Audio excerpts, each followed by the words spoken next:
A segunda verdade diz respeito à função comissionada. Eu já vi, inclusive no processo em que eu fui autor, pelo menos o juiz de primeiro grau, argumentou de que, pelo fato de eu receber função comissionada, o desvio de função estava compensado. Isso, na verdade, precisa ser enfrentado com muita tranquilidade.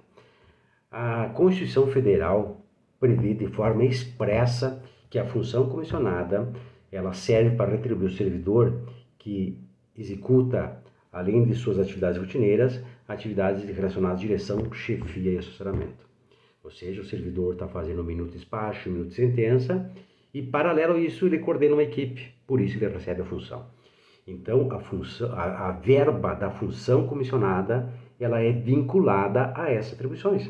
Então, não pode servir para compensar eventual desvio de função. E em servindo, estar-se-ia incorrendo em desvio de finalidade.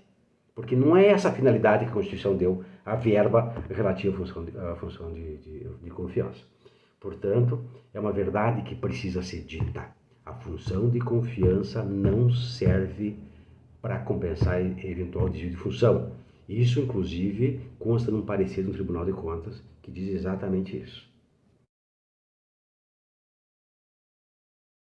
Colegas, a terceira verdade que precisa ser dita é o que envolve a repercussão da edição da Lei 14.456 de 2022, que alterou o requisito de ingresso para o cargo de técnico judiciário, passando de nível médio para nível superior. O que isso traz de impacto? O primeiro impacto que essa lei traz decorre, se você parar para interpretar a lei, de uma questão de hermenêutica, é uma interpretação teleológica, que traz a finalidade da lei. Quando o legislador disse, na Lei 11.416, que caberia ao analista judiciário atividades de elevado grau de complexidade, ele o disse porque ele era o único cargo de nível superior, portanto seria o único cargo que teria possibilidade de se cobrar a execução de atividades de maior complexidade. No entanto, com a edição dessa Lei 14.456, o cargo de técnico também passou a ser um cargo de nível superior.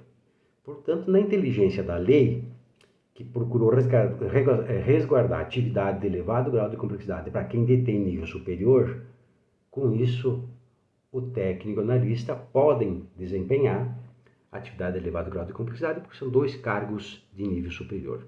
Então, a verdade que precisa ser dita é que, com a edição da Lei 14.556,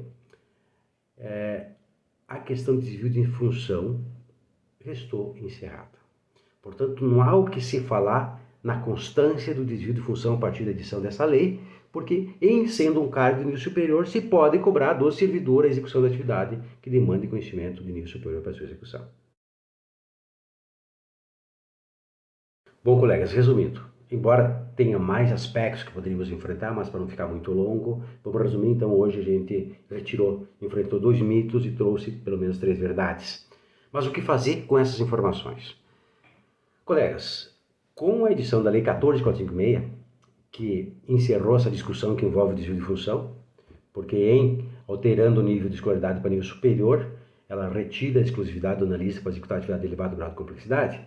Com isso, aqueles servidores que estavam em desvio de função até a edição dessa lei não estão mais. E esse período anterior, que poderia se buscar em eventual ação de desvio de função, ela está prescrevendo, né? Já passou 6 meses pelo menos.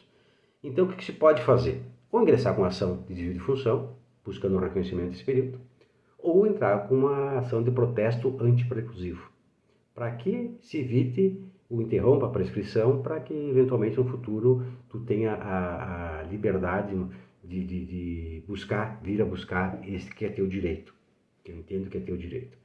Então, resumidamente é isso.